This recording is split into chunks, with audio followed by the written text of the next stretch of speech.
देशाच्या आरोग्याच्या दृष्टीनं मोदी पुन्हा पंतप्रधान होणं आवश्यक. पालकमंत्री चंद्रकांत पाटील यांचं वक्तव्य.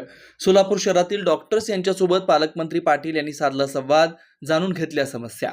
देशाच्या आरोग्याच्या दृष्टीनं मोदी पुन्हा पंतप्रधान होणं आवश्यक आहे. ते खूप प्रामाणिकपणे व दूरदृष्टीने काम करतात. मानवजातीची सेवा करणाऱ्या डॉक्टरांच्या समस्यांचं निराकरण हे नरेंद्र मोदीच करू शकतात. वैद्यकीय व्यावसायिकांना जास्तीत जास्त मदत करण्याची आपली नेहमीच भूमिका असते. शहरातील डॉक्टरांच्या अडीअडचणी सोडवण्यासाठी सातत्यानं आपण प्रयत्न करू. डॉक्टरांवरील हल्ले थांबवण्यासाठी, प्रभावी उपाययोजना करण्यासाठी तसेच अन्य समस्या सोडवण्यासाठी यापुढील काळात आपण प्रयत्नशील राहू, अशी ग्वाही पालकमंत्री चंद्रकांत पाटील यांनी सोलापुरातील एका बैठकीदरम्यान डॉक्टरांना दिली. सदरची बैठक भाजपाचे युवा नेते श्रीनिवास संगा यांच्या पुढाकाराने घेण्यात आली. या बैठकीस डॉक्टरांनी आपल्या समस्या पालकमंत्री चंद्रकांत पाटील यांच्यासमोर मांडल्या.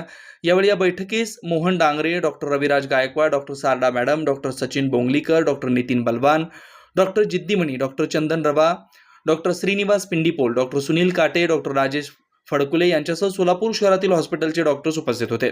यावेळी स्त्री प्रतिष्ठानचे संस्थापक तथा भाजपा युवा नेते श्रीनिवास संगा यांनी पालकमंत्री चंद्रकांत पाटील यांचा शाल व पुष्पगुच्छ देऊन सत्कार केला. डॉक्टरांच्या अडचणी सोडवण्यासाठी राज्य सरकार आणि केंद्र सरकार कटिबद्ध असल्याचं यावेळी श्रीनिवास संगा यांनी सांगितले. अत्यंत खेळीमेळी वातावरणात ही बैठक पार पडली.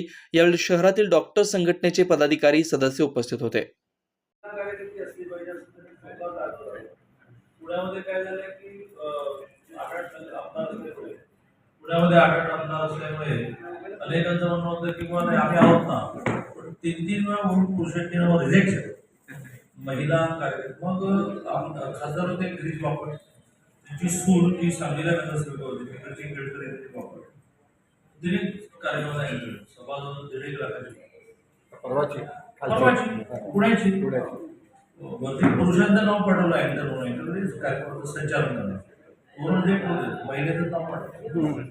आम्ही जेव्हा स्पर्धा बापटचं पाठवलं म्हणजे बापट साहेबांची सून, त्यावेळेला ते बापटाची सून म्हणून नाही महिला म्हणून ओके, आम्ही